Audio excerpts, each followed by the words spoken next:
बोले विश्व प्रभु भगवान महावीर स्वामी की अहिंसा परमो धर्म की परम पूज्य आचार्य गुरुवर मुनि श्री 108 पुष्पदंत सागर जी महाराज की।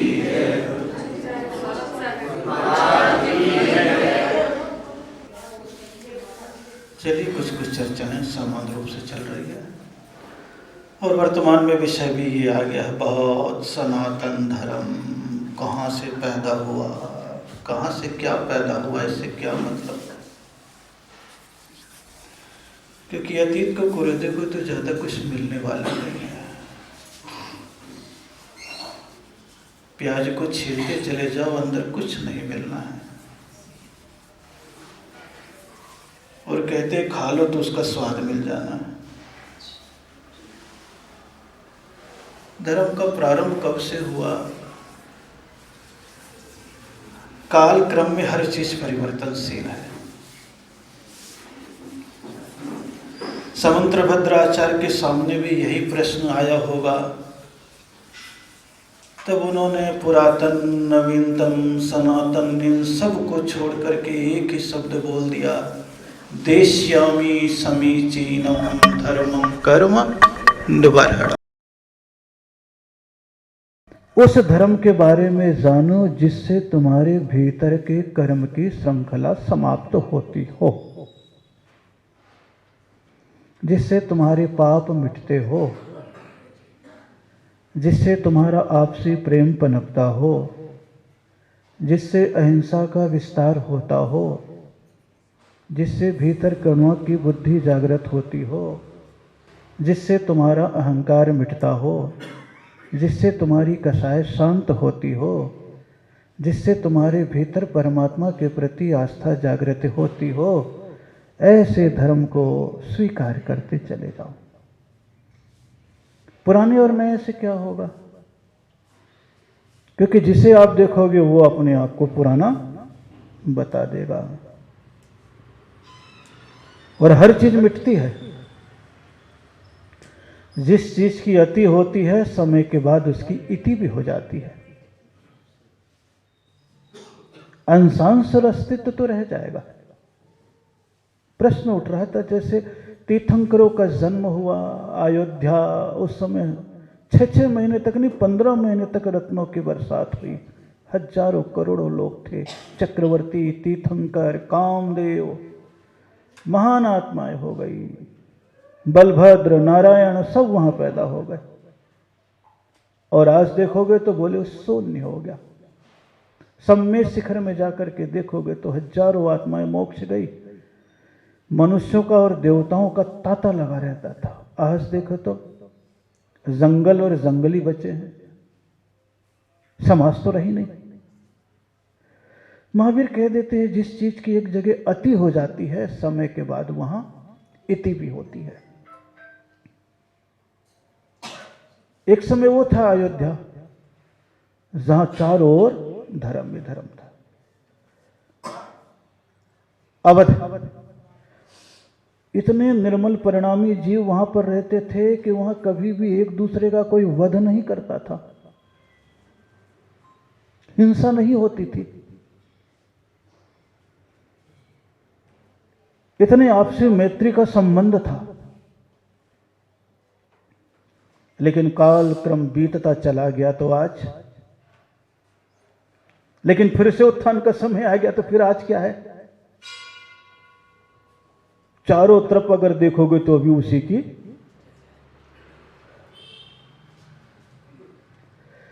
तो उत्थान पतन सृष्टि का क्रम है। अब इसे सनातन से जोड़ते चले जाएं या संप्रदाय से जोड़ते चले जाएं तो टेंशन हो जाएगा। हम कह देंगे आदिनाथ सबसे पहले हुए, अरब साल हो गए। आप कह दोगे श्री रामचंद्र जी अब हुए, तो आप कह दोगे अभी कितने साल हुए? लाख साल हुए होंगे, 1.5 लाख साल हुए होंगे। क्योंकि जैन दर्शन तो कहता है मुनि सुब्रतनाथ भगवान के समय में बलभद्र नारायण के रूप में जन्म हुआ। और बलवान भी थे और भद्र परिणामी भी थे। दो गुण एक साथ होना विशेषता को लेकर के आता है। बलभद्र बलवान भी थे और परिणामों से भद्र यानी निर्मल थे। सबके प्रति प्रेम का भाव भी था। और सामने कोई झंझट लेने आएगा तो निपटने में क्या दिक्कत है। गृहस्थी जीवन का कर्तव्य भी यही है कि सामने कोई आक्रामक रूप से आता है तो प्रतिकार करने का भाव और क्षमता तुम्हारे भीतर होनी भी चाहिए। अभी साधु नहीं बने हो, क्या नहीं बने हो?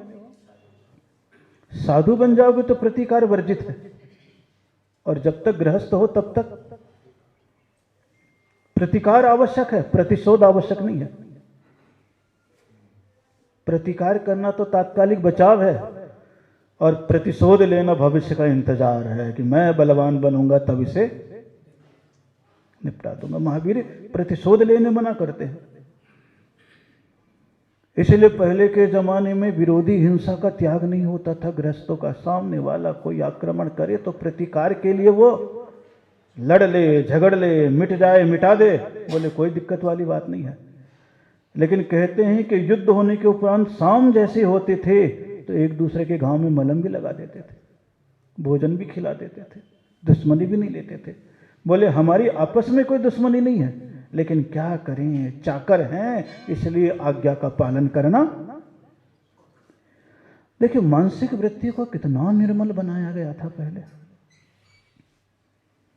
और उसी निर्मलता के लिए कह दिया देश्यामी समीचीनम, कि मैं न अर्वाचीन को देख रहा हूं, न प्राचीन को देख रहा हूं, न पुरातन को देख रहा हूं, न सनातन को देख रहा हूं, न नवीनतम को देख रहा हूं। मैं तो उस धर्म को स्वीकार करना चाहता हूं जिसमें परस्पर में एक दूसरे के प्रति प्रेम भाव, सौहार्द भाव पैदा हो जाए। वस्तु का स्वभाव क्या है? बोले वही धर्म है। अग्नि का स्वभाव जलाना है, बोले उसका वो धर्म है। लेकिन वो धर्म का मतलब ये नहीं है कि जिससे परमात्मा मिल जाए। गुणात्मक, गुण को धर्म माना है। किसको धर्म माना है? गुण को धर्म माना है।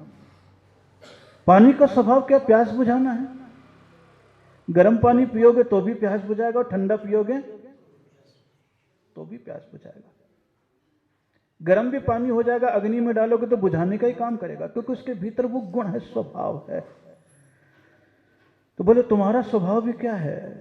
समता, विनम्रता, सरलता, निर्लोभिता, आत्मीयता, सौहार्दता, ये तुम्हारा स्वभाव है। विषमता विभाव है, अकड़ता विभाव है। इसलिए आप देखिएगा 24 घंटे आप समता में रह सकते हो, लेकिन 24 घंटे आक्रामक नहीं रह सकते हो, क्योंकि विभाव में ताकत लगती है, स्वभाव में कोई भी ताकत लगने वाली नहीं है। शांत बैठने में क्या दिक्कत है? कोई दिक्कत है क्या? नहीं। लेकिन आपके भीतर की जो क्षमता है वो आपको शांत बैठने नहीं देती है। वो भीतर से आपको कुरे देती है, उबाल पैदा करती है। वो आपसे कहती है ऐसा कर लो, ऐसा कर लो, ताकि तेरा टाइम पास हो जाए, अन्यथा ऐसा लगता है ठाले बैठे हैं। क्या बैठे हैं? इसलिए आप दुनिया की खुरापाती करते। खुरापाती से मतलब दुनिया के काम धंधे। अब काम धंधे में मजबूत हो जाते, और जब तुम्हारी पेट भर जाता, मान लो जेब भर जाती, तिजोरी भर जाती, तो फिर खुरापाती खोपड़ी की आती है। बोले अब अपना काम तो हो गया, अब दूसरे का काम, झंझट आ जाता है, विकल्प आ जाता है। इसलिए समीचीनम, जो तुम्हारे मन को, तुम्हारे जीवन को अच्छे मार्ग पर लगाए, उसका नाम क्या है? धर्म। धर्मम कर्म निवर्हणम, वो धर्म तुम्हारे लिए स्वीकृत है जिससे तुम्हारे भीतर के पाप कर्म बाहर जा रहे हो। कौन से कर्म? बुराइयां तुम्हारे से बाहर जा रही हो, हिंसा, झूठ, चोरी, कुशील, परिग्रह, ये तुम्हारे भीतर से समाप्त हो रहे हो।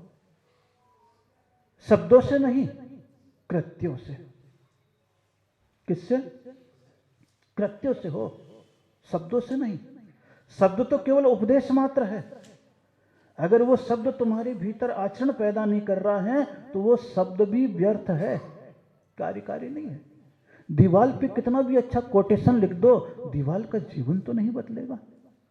लेकिन वो कोटेशन तुम दिमाग में लिख लो और दिल में लिख दो तो तुम्हारा जीवन जरूर बदल जाएगा। हम लोगों ने शास्त्र की वाणी को कहां लिखा है? कागज में लिखा है, कृत्यों पे नहीं लिखा। इसलिए अर्वाचीन, प्राचीन, समीचीन, नवीनतम, इन सब चीजों में हम उलझे हुए हैं। और जरा सा अगर देख लोगे तो हिंसा शब्द है, ये तुम्हारे दुष्कर्म है। और नकारात्मक शब्द एक लग जाता, अहिंसा, और कुछ नहीं है। क्या लग गया? बस जो मेरे भीतर भाव आ रहे हैं मिटाने के या मिटने के, उसे मुझे क्या करना है? छोड़ना है। मिटने की आकांक्षा है तो भी स्वार्थ है। आप देखो, आप अपने आप को कब मारते हो? सुसाइड करने का भाव किसके मन में आता है? किसके मन में आता है? बोले जिसकी आकांक्षा की तृप्ति नहीं होती है और भीतर कह देता है कि जिंदगी भर तृप्ति नहीं कर पाऊंगा, इसलिए उससे बढ़िया तो मर जाना अच्छा। इसलिए मौत इंसान आकांक्षा से करता है, इच्छा से नहीं करता है। आकांक्षा बाहर भटका देती है। मेरे मन के अनुकूल काम नहीं हुआ इसलिए अपने को मिटाने लग गया, और मेरे मन के अनुकूल काम होना चाहिए और नहीं किया तो उसको मिटाने तुल जाता है। दो में से एक को मिटाने लग जाता है। महावीर कह रहे ये धर्मम कर्म निवरणम, ऐसे दुष्विचारों से, क्रूर विचारों से तुम क्या होने लग जाओ? मुक्त होने लगो, बचने लगो। पहले कृत्यों से हो कि हम शरीर के माध्यम से तो कम नहीं करेंगे, और आगे जाते हो वचनों के माध्यम से नहीं बोलेंगे। फिर तुम्हारे मन में कई बार विचार उत्पन्न होगा, क्योंकि मन तो बोलेगा एक बार, उसका स्वभाव है बोलना, टोकना, उचकाना, शांत हो जाना। ये किसका स्वभाव है? मन का स्वभाव है। तीसरे नंबर पर इसको पकड़ लेना। पकड़ने लगोगे तब तुम अपने आप के वश में होगे। लेकिन हमारी आकांक्षा दूसरे को वश में करने की तो है, स्वयं को वश में करने की नहीं है। महावीर कह देते खुद को वश में कर। अगर अपने को वश में करेगा तो वही तुम्हारी निवृत्ति है, और अवश हो गया तो वही तुम्हारी प्रवृत्ति है। पढ़ते होगे, सुनते होगे, मन एवं मनुष्याणाम कारणम बंध मोक्षयो। मनुष्य का मन ही बंधन में कारण है और मुक्ति में। तो जहां बाह्य प्रवृत्ति आ गई, हिंसा, प्रतिशोध, ईर्ष्या, द्वेष, घृणा, अपमान, नीचा दिखाना, ऊपर उठना, ये जितनी भी भीतर की कलुषताएं हैं वो सब हिंसात्मक प्रवृत्ति है। आपको लगता है कि हम मिटाना नहीं चाह रहे, हम तो अपनी तरक्की चाह रहे हैं। बोले तरक्की भी कैसे कर? दूसरे को मिटा करके नहीं, अपने आप को बढ़ा करके। जैसे हिंदी शब्दों में कह देते, भाई दूसरे की लाइन को मिटा के छोटा मत कर, अपनी लाइन। बस इसी का नाम तो धर्म है। लेकिन हमारा पुरुषार्थ किसमें चलता है? हमारा पुरुषार्थ किसमें चलता है? हिंसात्मक। ऐसा दिख नहीं रहा है कि वो किसी को मार रहा है, लेकिन वाणी की चोट और मन के विचार ऐसे रहते हैं, मिट जाए, कुट जाए, उलझ जाए, तरक्की रुक जाए, मैं ही सब कुछ हो जाऊं। ये भीतर कौन सा भाव देता है? हिंसात्मक भाव। अब इससे पुरातन का और नवीनतम का और सनातन का और इसका कोई संबंध नहीं है। कोई संबंध है क्या? नहीं है। आदिनाथ भगवान थे तब भी वही शांति चाहते थे। सारी चीजें उनके पास होने के उपरांत भी निकल गए, हम ये कह देंगे। और उसके उपरांत अगर उनके पोते आ गए तो उन्होंने कौन सा धर्म चला दिया? 363। कितने चला दिए? 363 मत चला दिए। आप सोचो। और साल में कितने दिन है? है 365 दिन है, 363 तो एक ने चला दिया, 364वां आदिनाथ का है, एक दिन खाली बचे हैं, जो चाहे सो कर लो। ये सब गणनाओं को अगर आप देखोगे तो दुनिया दिमाग घूमने लगेगा, इससे कोई संबंध नहीं है धर्म का। सोचो आज के युग में देखोगे तो आदिनाथ ने जो चलाया उसके 1.25 करोड़ लोग हैं, वो मारीची ने चलाया उसके 600 करोड़ लोग हैं। कितने करोड़ लोग हैं? तो इसका मतलब ये तो नहीं कि जिसका बहुमत आ गया वही सच्चा, इसका मतलब ये तो नहीं है। एक समय की बात है, भीड़ की ओर कभी चली जाती है इंसान, सत्य की ओर जाने में थोड़ा सा, और उसके पीछे मानसिक क्रूरताएं कितनी पनपती है, दिखता नहीं है। लेकिन संसार में रहो तो, और कहीं बाह्य धर्म आ जाए तो भी दूसरे को मिटाने की भावना आ जाती है। अंतरंग धर्म आता तब नहीं, उस समय तो अपने आप को क्या करता है, परिणति बाहर की है, भीतर के परिणाम को मुझे देखना है। और जिस दिन भीतर के परिणाम को देखेगा तो बाहर की हिंसा भी मिटेगी, तो कहीं पर भी झूठ को सच करने की प्रवृत्ति भी नहीं रहेगी। ये सब कर्म है, हिंसा, झूठ, चोरी, कुशील, परिग्रह, पाप। और पाप कर्म से बचने को कहा, वो पाप कर्म कह दिया, ज्ञानावर्णी दर्शनावर्णी सब कर्म कह दिया। आखिरी तक जाओगे तो अलग रूप हो जाएगा। द्रव्य कर्म, भाव कर्म अलग कह दिया है, 148 कर्म अलग कह दिया है। इतने डिटेल में जाओगे तो दिमाग रिटेल में भी काम नहीं करेगा, थोक में तो बात छोड़ दो आप। ये ग्रंथ तो बाहर की चीजों का बहुत विस्तार करता है, लेकिन अंत में यही कह देता, भाई साहब अपने भीतर जाना ही धर्म है, सिमट जाना ही धर्म है, कुप्रवृत्तियों को छोड़ देना ही धर्म है, सबका भला चाहना ही धर्म है। सांप सड़क पे कितना भी टेढ़ा मेढ़ा चले, लेकिन जब भी बिल में जाना है तो उसे सीधा होना ही पड़ेगा। दुनियादारी में तुम जितना भी घूम लो टेढ़े मेढ़े, लेकिन जिस क्षण भी आत्म शांति में जाना पड़ेगा तो दुनियादारी से अपने आप को शांत करना पड़ेगा, विराम लेना पड़ेगा, अपने आप के पास आना पड़ेगा। ये तो थोड़ा सा मन लगाने के लिए आपको बता दिया, पूजा कर ले, पाठ कर ले। तुम्हारा मन इधर उधर भटकता है तो बोले मन को नियंत्रित करने के लिए मंत्र बोल ले, और जहां जाओगे वहां मंत्र मिलेगा। कोई सा भी ऐसा धर्म नहीं जहां मंत्र नहीं मिलेगा, कोई सा भी धर्म नहीं जहां श्लोक नहीं मिलेगा। और जो लय में आप पढ़ते उसी लय में मिलेगा, जो भाव आप भगवान के लिए भाते वही भाव उसमें होंगे, खाली अंतर आ जाएगा राग और विराग का, इसके अलावा कुछ नहीं आएगा। कोई भी स्रोत पढ़ लो, कोई भी स्रोत पढ़ लो। इसलिए सारे धर्मावलंबी अपने अपने श्लोक के चमत्कार बता देंगे। चमत्कार इस श्लोक से घटित नहीं हो रहा है, इस श्लोक के साथ साथ जो तुम्हारे भीतर का परिणाम है, जो भीतर का श्रद्धान है, जो भीतर का अस्तित्व है, वही तुम्हारा आत्मीय स्वभाव ही सनातन है। जो तुम्हारा स्वभाव है वही पुरातन है, बाकी तो सब नवीनतम है। आप किसे कह दोगे पुराना? अब इधर कह दोगे तो आदिनाथ, इधर आ जाएगा तो मारीची। आगे कि नहीं आगे? इधर आ जाएगा तो राम लक्ष्मण आ जाएंगे, तो मुनि सुब्रत आ जाएंगे, उधर नेमिनाथ कृष्ण आ जाएंगे। अब किसको लोगे आप? सबने एक ही उपाय बताया, कैसे शांति मिले, कैसे तुम बाह्य प्रवृत्तियों से बचो। अपने आप को बढ़ाने के लिए जो हिंसा आ गई है, झूठ आ गया है, छल आ गया है, चोरी आ गई है, अब ब्रह्म आ गया है, इन सबको तुम छोड़ो। विचार आता है? विचार आता है? कुछ विचार नहीं आता। हेरा फेरी करने में हम इतने माहिर हो गए हैं, एक एक शब्द को ऊपर नीचे करके जिंदगी बना लेते हैं। व्यापार में ही नहीं करते हो, हम लोग तो शब्दों में भी कर लेते हैं। 5 पाप को छोड़ने के लिए कह दिया तो पहला अहिंसा कह दिया, तो आपने बोला महाराज एक शब्द को बदलने का अधिकार दे दो, बाकी हम निपट लेंगे। बोले कौन सा? बोले अहिंसा का अ हम नीचे करना चाहते बस।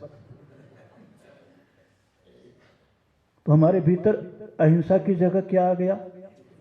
और सत्य की जगह क्या आ गया? एक शब्द की हेरा फेरी है ना। अचोरी का अ हटा दिया, क्या आ गया? चोरी आ गई है। और ब्रह्मचर्य में अ लगा दिया तो क्या आ गया है? अपरिग्रह का अ हटा दिया है तो क्या बचा? अब अ ढूंढ रहा है कि कहां जाऊं। हम अपनी जिंदगी को देखें ना, इस शब्द ही तो खेल रहा है और कोई नहीं खेलता है। शब्द तो केवल सत्य को जानने का माध्यम है। हर शब्द को सत्य समझ लोगे तो परेशानी में आ जाओगे, क्योंकि एक एक पूर्ण विराम कामा प्रश्नवाचक से प्रश्न के शब्द के अर्थ अपने आप ही बदलने लग जाते हैं। इसलिए सोचो कि जो हमारे भीतर की प्रवृत्ति है उसका विसर्जन करना ही सनातन को यानी सत्य को पाना है और कुछ नहीं। इसलिए बड़ा अच्छा शब्द लगता है समंत्र भद्र का, देश्यामी समीचीनम, कि जो समीचीन हो यानी कि जो तुम्हारा भला करने में कारण हो। आज तुम्हें क्या अच्छा लग रहा है देख लो। और ऐसा कोई भी जीव यहां पर नहीं है जो बुराई को पसंद करता हो। कोई भी है ऐसा? एक भी नहीं है। लेकिन क्या करे, प्रवृत्ति ऐसी है कि हम जो चीज पसंद नहीं करते हैं वही हमें करना पड़ जाता है। क्यों? क्योंकि हमें भी दुनिया में जीना है। क्या करना है? तो जीने के उपाय में ही आप दुनिया भर की चीजों को स्वीकार कर रहे हो। लेकिन बिल्कुल अपने स्वभाव को देखो तो आपको पता लगने लगेगा कि जब मैं पैदा हुआ था तो मेरे भीतर कौन सी चीज थी ऐसी। कौन सी चीज थी? क्या कोई पाप भाव था? घृणा भाव था? ईर्ष्या भाव था? अपनी तरफ से कोई प्रवृत्ति थी? अपने भीतर अब्रह्म था? हिंसा थी? झूठ था? कुशील था? परिग्रह था? आप देख लोगे जब आप पैदा हुए थे तो पांचों पापों में कोई भी पाप प्रवृत्ति के रूप में नहीं था। था क्या? आए थे मेरे जैसे। आए कैसे थे?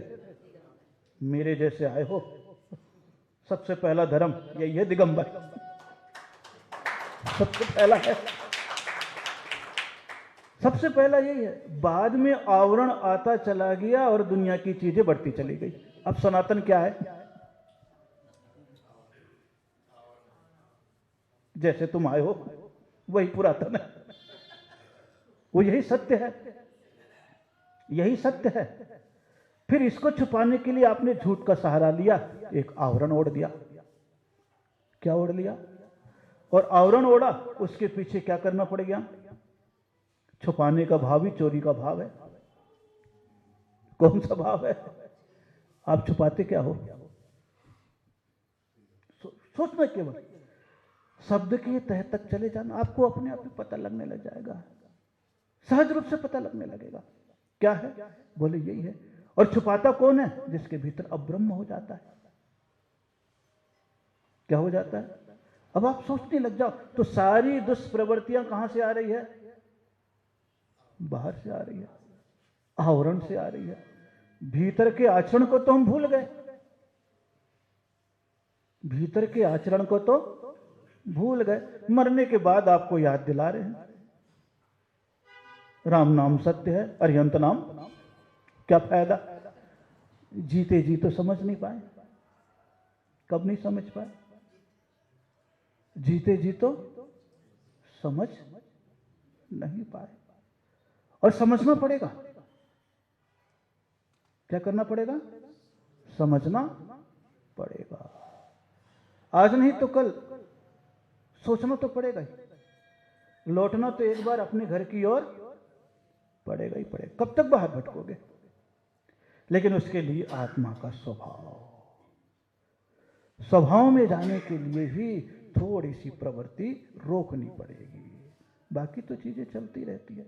धर्म का उत्थान पतन नहीं होता है, धर्मात्मा में उत्थान पतन होता चला जाता है।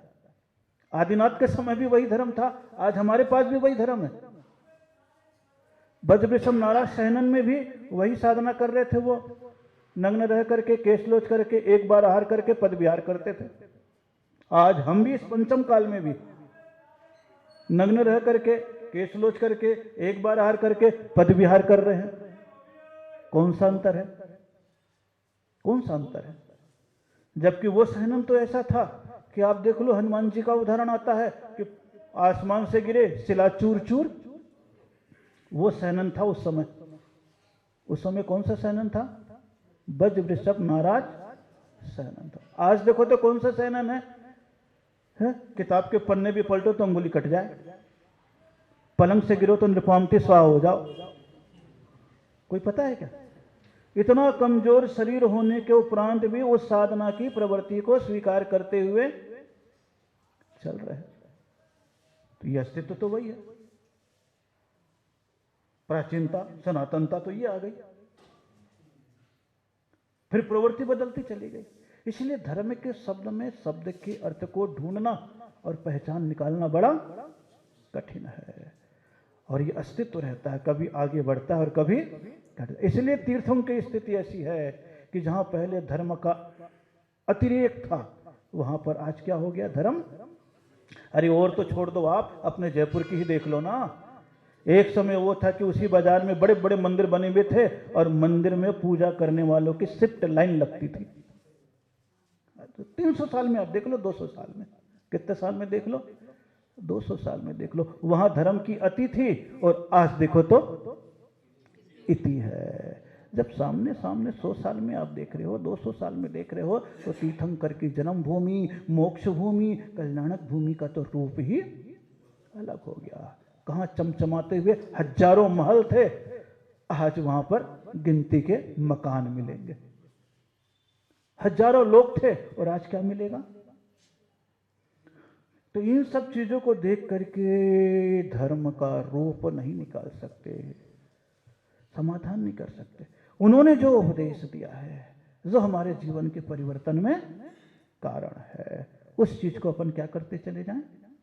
स्वीकारते चले जाएं।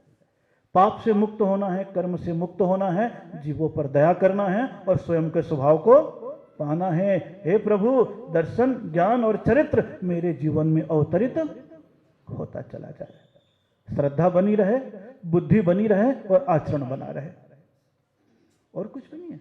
दर्शन, ज्ञान और चरित्र इतना बड़ा नहीं जितना बड़ा आपने सोच लिया, इतना ही है। श्रद्धा बनी रहे किसके प्रति? परमात्मा के प्रति। बुद्धि बनी रहे क्या करने के लिए? जीवन जीने के लिए। सद्बुद्धि बनी रहे, और जहां सद्बुद्धि बनी रहेगी तो सम्यक चारित्र यानी क्रियाएं अपने आप ही अच्छी होने लग जाएगी। और ये उपदेश किसको दिया जाता है? बड़ों को नहीं दिया जाता, बचपन से ही आप देते हो। कब से देते हो? बचपन से देते हो। अपना छोटा बच्चा भी होगा, चलना सीख जाए, घर से बाहर निकलना सीख जाता है, तभी आप कह देते हो बेटा देखभाल के चलना। कौन सी बात आ जाती है? देखभाल के चलना। देख सम्यक दर्शन, भाल सम्यक ज्ञान और चलना सम्यक चारित्र। ये तीन चीजें तो आप बचपन से दे रहे होते।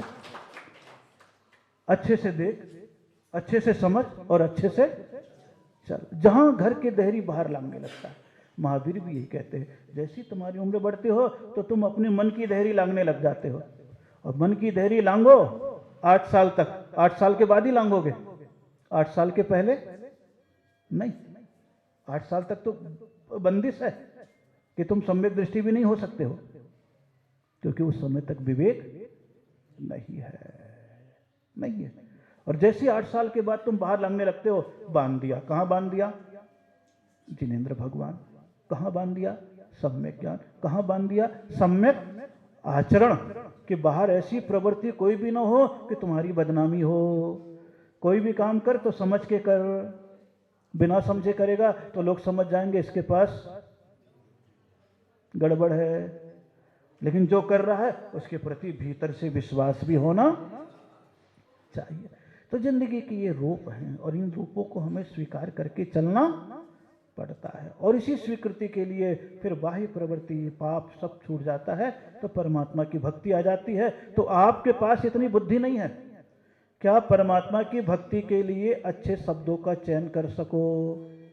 तो फिर कोई तुम्हारे जीवन में कवि आ जाता है, संत आ जाते हैं, वो अपने अपने भावों की अभिव्यक्ति छंदों के माध्यम से, कविताओं के माध्यम से, भजनों के माध्यम से, आरती के माध्यम से, स्तुति के माध्यम से रचना करते हैं।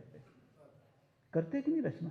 इसीलिए करते। और जब रचना करते हैं तब कहीं ना कहीं एक शब्द अपने आप में छोड़ देते हैं, तम्मान तुंग मवसा समुपैति लक्ष्मी।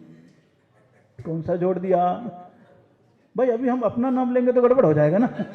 मैंने कहाँ बता दिया आपको। अब आप बोलो उसको कैसे बदलोगे? कैसे बदलोगे? कैसे बदलोगे? बोलना ही पड़ेगा। हैं? आप ये नहीं बोल सकते तम शांति कुमार मवसा समुपैति लक्ष्मी। बोलोगे क्या? नहीं बोल पाओगे, नहीं बोल पाओगे। अब इधर तो कहते द्विअर्थी शब्द नहीं होना चाहिए, और उधर मानतों ने द्विअर्थी शब्द लिया। एक अपना नाम भी ले लिया और उच्च शिखर भी ले लिया। ले लिया कि नहीं लिया? है? अब तो आपको बोलना पड़ता है कि अब तुमसे लागी लगन लिख दिया, पंकज व्याकुल भया।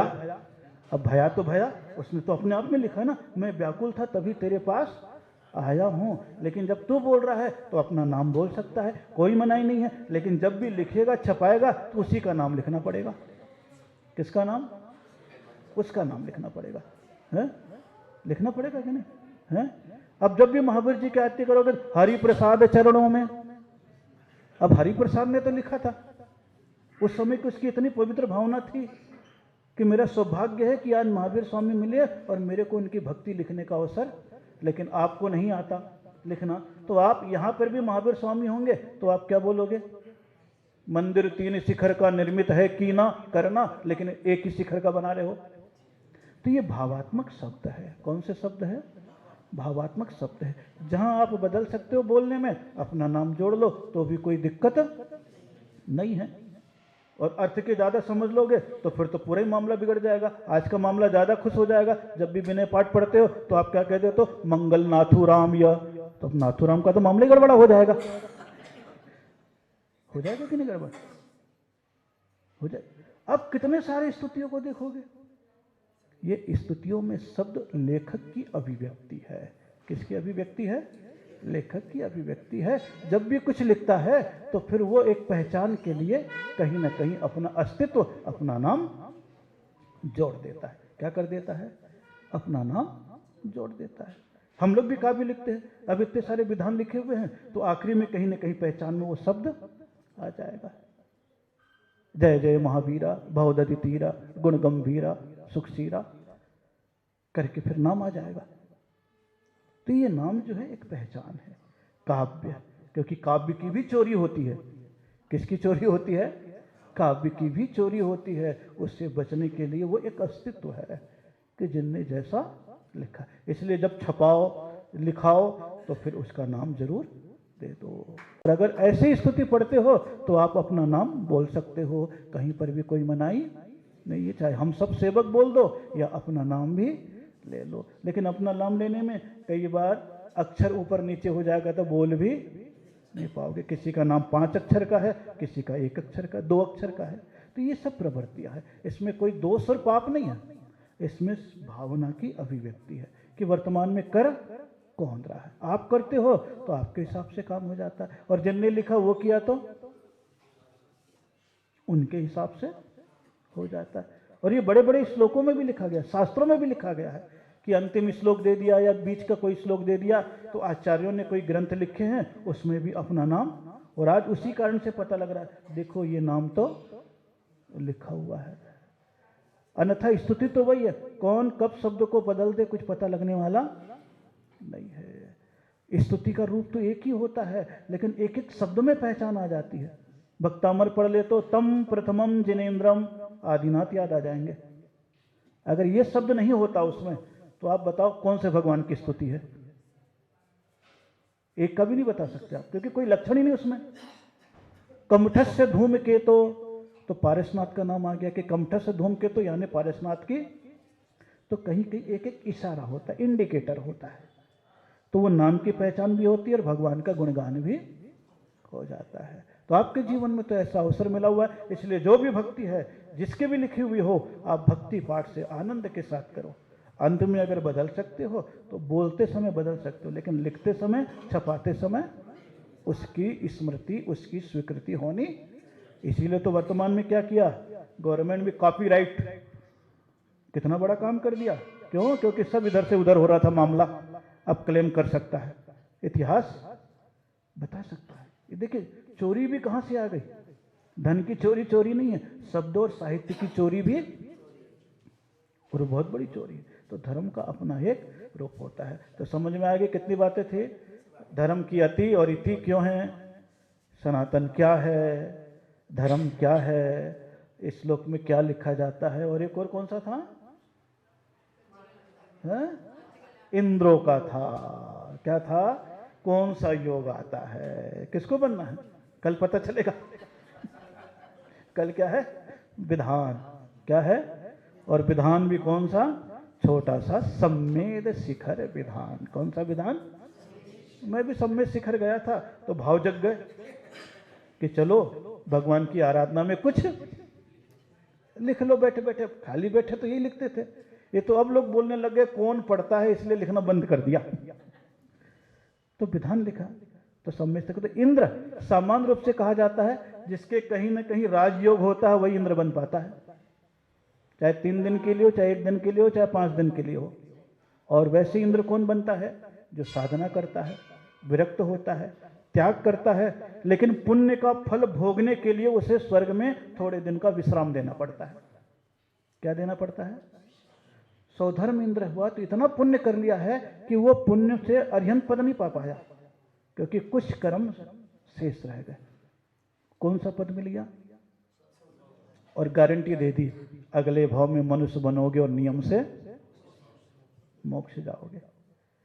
तो एक विशेषता दे दी कि इंद्र बन करके भक्ति भगवान की विशेष अधिकार के साथ वो कर सकता है। किसके साथ? इंद्र, क्योंकि मनुष्य के बाद चारित्र की उत्कृष्टता होगी और इंद्र के पास भक्ति की। इंद्र चारित्र नहीं ले सकता, इसलिए उसे भक्ति की उत्कृष्टता की ओर पहुंचाया जाता है। और मनुष्य चारित्र ले सकता है, तो बोले इंद्र बनने की कोई ऐसी आवश्यकता भी नहीं। तो पुण्य का उदय यही है, साधना का पुण्य, विरक्ति का पुण्य, निर्वृत्ति का पुण्य। ऐसा जागृत हो जाता है कि थोड़ी देर के विश्राम के लिए कहाँ चला जाता है वो? देवपर्या में। तो सौधर्म, ईशान, सानत कुमार, महेंद्र, ब्रह्म, ब्रह्मोत्तर 16 स्वर्ग हैं। और सबसे बड़ा 16वां स्वर्ग का है। सबसे बड़ा कौन से स्वर्ग का है? 16वें स्वर्ग का है। लेकिन सबसे पहले वाले को सबसे बड़ा क्यों माना? क्योंकि उसको भगवान के पंचकल्याणक करने का सौभाग्य मिलता है। तो जिसको मिलता है उसकी महत्ता हम लोगों ने दे दी। सौधर्म इंद्र। कौन से इंद्र की? और कोई भी कारण नहीं। ये तो एक प्रवृत्ति बता दी। सौधर्म इंद्र भगवान को लेके चलता है, तो ईशान इंद्र भगवान के ऊपर छत्र कर देता है, तो सानत कुमार इंद्र और महेंद्र इंद्र भगवान के दोनों तरफ चमर ढोरते। ये एक प्रवृत्ति, एक व्यवस्था बनाई गई है। क्या बनाई गई है? ये प्रवृत्ति और व्यवस्था बनाई गई। तो आपके जीवन में धर्मपन पे, आचरणपन पे, त्यागपन पे, स्वभाव की ओर चलने के लिए अपने पापों से, अपने कसायों से मुक्त होते चले जाएं। मंत्र की आराधना करते हुए मन को वशीभूत करें और परमात्मा की आराधना करने के लिए जो भी स्तुति, जो भी भक्ति, जो भी विनय पाठ है उसका पाठ करते हुए अपने मन को पावन करें, ताकि आपके जीवन में धर्मपन पे इसी पुनीत भावनाओं के साथ ओम नमः आपस में हंस के कस के जय जिनेन्द्र।